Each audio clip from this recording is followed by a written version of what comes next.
Jamais sans la grâce, une dévotion matinale qui vous connecte à la pensée de Dieu et vous donne la provision du ciel au quotidien. Bonjour chers amis, chers internautes, chers téléspectateurs, nouvelle journée, nouvelle provision, bienvenue dans cette troisième dévotion de cette semaine, que Dieu vous bénisse. Précieux Jésus, encore une fois nous venons à tes pieds et nous te dédicassons cette journée. Merci Seigneur de la remplir de ta présence, dirige-nous, éclaire-nous, ouvre-nous les yeux. Donne-nous du discernement aujourd'hui, parce que nous voulons discerner ta volonté, ce qui est bon, parfait et agréable. Amen. Alors, chers amis, chers internautes, nous continuons dans notre aventure. De 2 Corinthiens chapitre 5, le verset 18 que nous sommes en train de voir.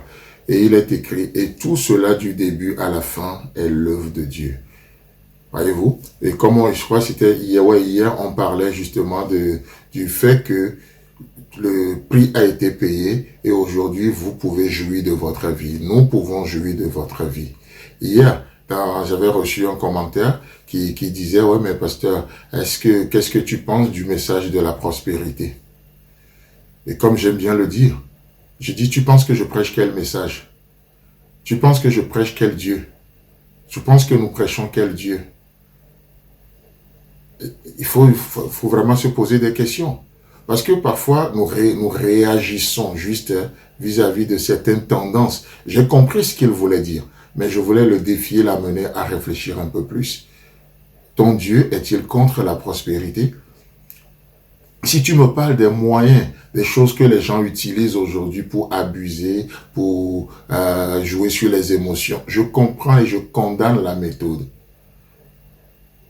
Mais si je n'ai pas reçu le mandat de l'évangile de la prospérité, comme les gens le font aujourd'hui, laissez-moi vous dire que je n'ai pas reçu le mandat de l'évangile de la pauvreté. Le mandat que Dieu nous a donné, c'est de prêcher Christ.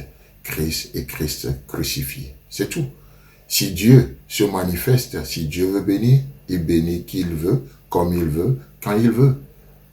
Encore une fois, la pauvreté n'est pas le signe extérieur de la spiritualité. Ce qui est preuve de la spiritualité, c'est que vous rejoignez la volonté de Dieu pour votre vie. Parce que sa volonté, c'est ce qui est bon, parfait et agréable. C'est tout.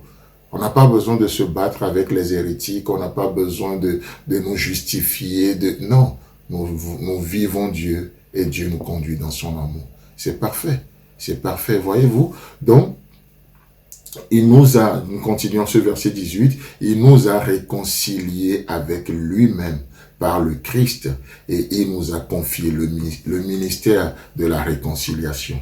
Alléluia. Dieu dans son œuvre, puisqu'il est dit du début à la fin, c'est l'œuvre de Dieu. Et comme on a vu jusque-là, comment cette œuvre se manifeste également. Il est dit ici que Dieu nous a réconciliés avec lui-même. Oh, il nous a reconnectés à la source. Nous parlons de la source en temps, n'est-ce pas? Alors que ce monde nous a déconnectés de la source.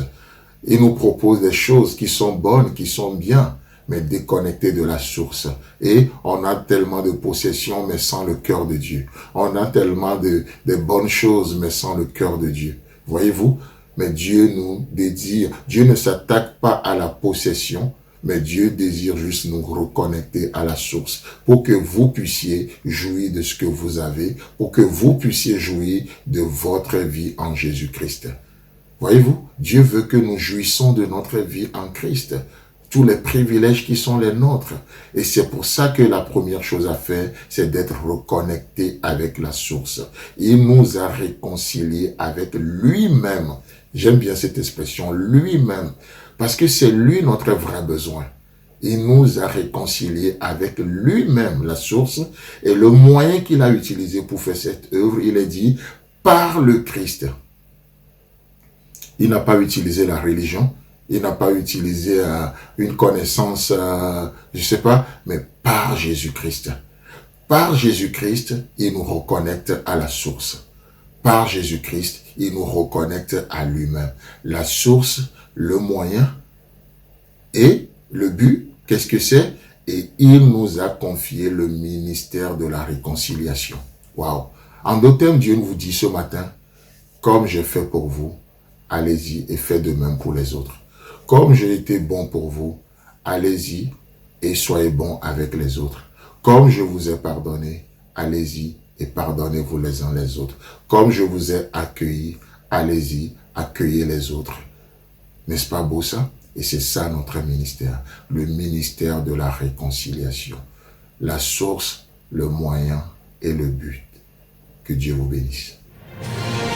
Si vous avez aimé cette émission, parlez-en à vos amis. Parlez-leur du message de la grâce et de ce qu'il fait dans vos vies. Pour un sujet de prière, une question ou pour devenir partenaire, contactez-nous au 00229 94 75 80 20. Que Dieu vous bénisse et à la prochaine. En attendant, pensez avec Dieu.